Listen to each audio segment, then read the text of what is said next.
Lorsque l'on pense à la création d'un jeu vidéo, on a souvent tendance à imaginer toute une équipe derrière un ordinateur en train de modéliser ou de mettre en place des mécaniques et des décors. Et c'est pas vraiment une idée reçue. La majorité des jeux vidéo sont globalement faits comme ça. Mais alors, pourquoi est-ce que je vous parle de ça? Regardez ce jeu. Bon, au premier abord, on peut penser qu'il n'a rien de spécial, mais maintenant, si je vous dis qu'il a été fait à la main, par une seule et même personne, là, tout de suite, c'est beaucoup plus impressionnant. Tous les décors et globalement tout ce que l'on voit a été créé grâce aux mains d'une personne. Aujourd'hui, je vais vous raconter mon aventure de ce monde fait de papier et qui est le fruit d'un travail monstrueux.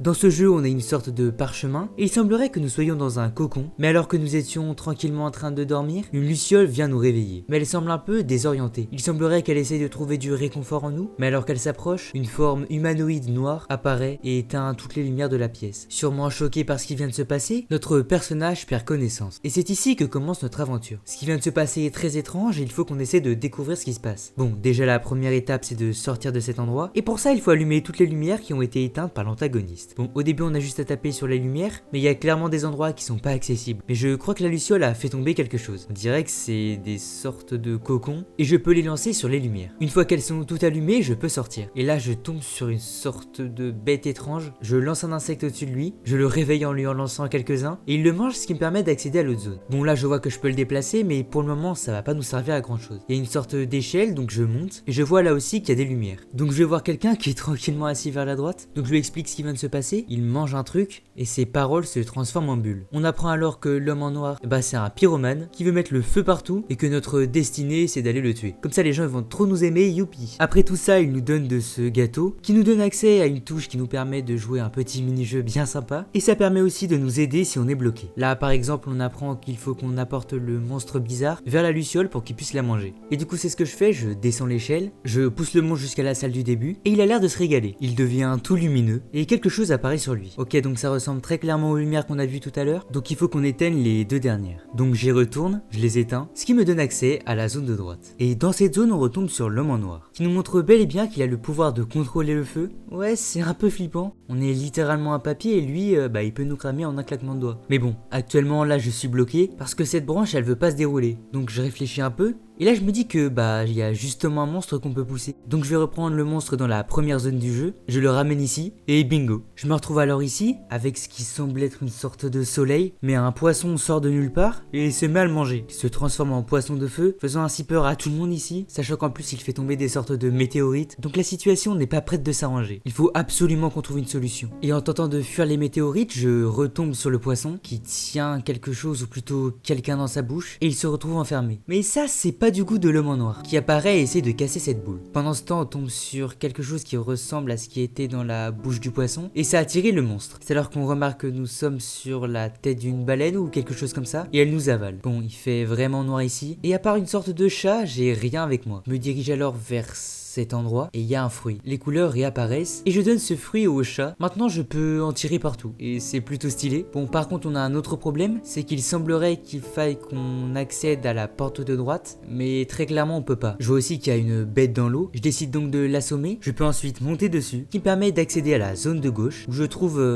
honnêtement je sais pas trop comment le qualifier, mais il semble qu'il ait peur. Donc je décide d'y aller tout doucement et là j'apprends qu'il peut gérer le niveau de l'eau. Pour ça faut le faire tousser. Après ça on peut augmenter le niveau de l'eau pour accéder à la porte. Le problème c'est que on n'a pas la clé. Donc on retourne le voir, on lui demande de mettre le niveau au plus bas possible et c'est alors qu'on accède encore une fois à une autre zone et la clé est justement là. On rentre dans une maison, je vois qu'il y a une cave et il y a quelqu'un qui est bloqué dans des sortes de lianes. Je l'aide à sortir et dis pas merci surtout. Bon je monte les étages et il fait quand même vachement sombre là, non? En arrivant dehors, il y a une échelle qui semble cassée. Bon, pour l'ouvrir il faut mettre ces sortes de boules dans des récipients et ça la baisse. En arrivant en haut, on en apprend plus sur l'histoire. Et c'est un peu chaud en vrai. Le poisson qui a mangé le soleil a en réalité été en quelque sorte contrôlé par le méchant, lui obligeant à manger le soleil, le forçant ainsi à tout détruire sur son passage. On apprend aussi que le chaton que l'on tient dans la main, il a une mère, et plus que ça, c'est sûrement celle qui a été enlevée par le poisson. Bon, après cette découverte, je décide d'allumer toutes les boules. Bon, c'est pas facile en vrai, c'est surtout des trickshots, mais bon, c'est fait, ce qui a du coup pour effet d'allumer toute la zone. D'ailleurs, à côté, il y a... Non mais c'est quoi ce truc là? Je lui demande donc comment faire pour avoir la clé, et il me dit de lui ramener une bouteille, un livre et des lunettes. Bon, honnêtement, je sais pas trop où ça se situe, mais je redescends et je vois qu'il y a une pièce à à droite. On obtient une nouvelle mécanique qui est uniquement présente dans cet endroit, et c'est la pêche. Alors effectivement, dans un jeu comme ça, j'aurais pas du tout parié sur ça, sachant que les mécaniques de pêche c'est souvent quelque chose de raté dans les jeux, et très honnêtement ce jeu il fait pas exception. Du coup je pêche 2 poissons, parce que les petits je sais pas vraiment pourquoi mais je peux pas les pêcher, et je retourne dans la maison. Étonnamment elle semble habitée, alors qu'il y a quelques secondes il y avait personne, ils sont apparus comme ça tranquilles. Du coup je décide d'aller leur parler, je parle au barman, je lui demande s'il y a moyen que j'ai une bouteille, il me dit qu'il m'en donnera une si je lui donne une pieuvre. Ça tombe bien, je viens d'en pêcher une. Après ça je vais parler aux 2 personnes sur une table, et en fait ils sont bourrés.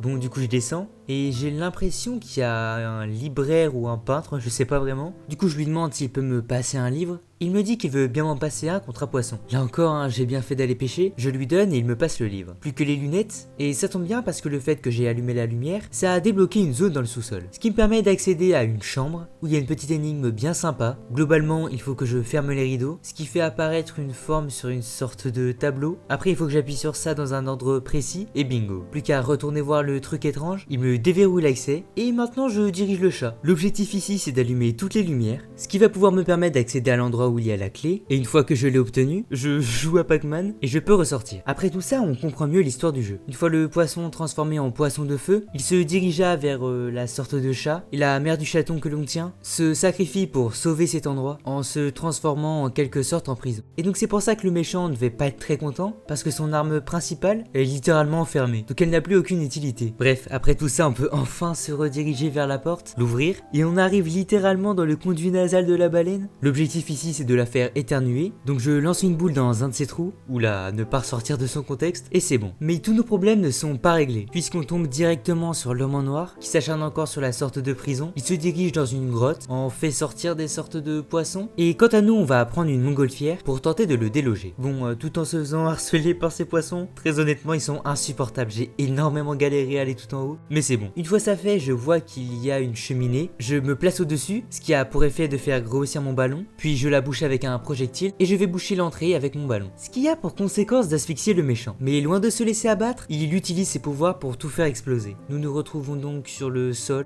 entourés de flammes, et le chaton qui nous a suivis durant toute l'aventure se dirige vers la boule et la referme. Il tombe ensuite à côté de nous, inanimé. Il vient de sauver cet endroit au prix de sa propre vie. Enfin ça c'est ce que l'on pensait, hein. Parce qu'il y a le poisson de tout à l'heure qui vient de nulle part et qui lui donne un fruit, ce qui lui redonne la vie. Et d'ailleurs entre temps la boule s'est transformée en soleil, tout le monde nous rejoint, mais ça c'est pas trop au goût de l'homme en noir. Mais bon, hein, de toute façon il a plus trop son mot à dire, et il se fait manger par la baleine.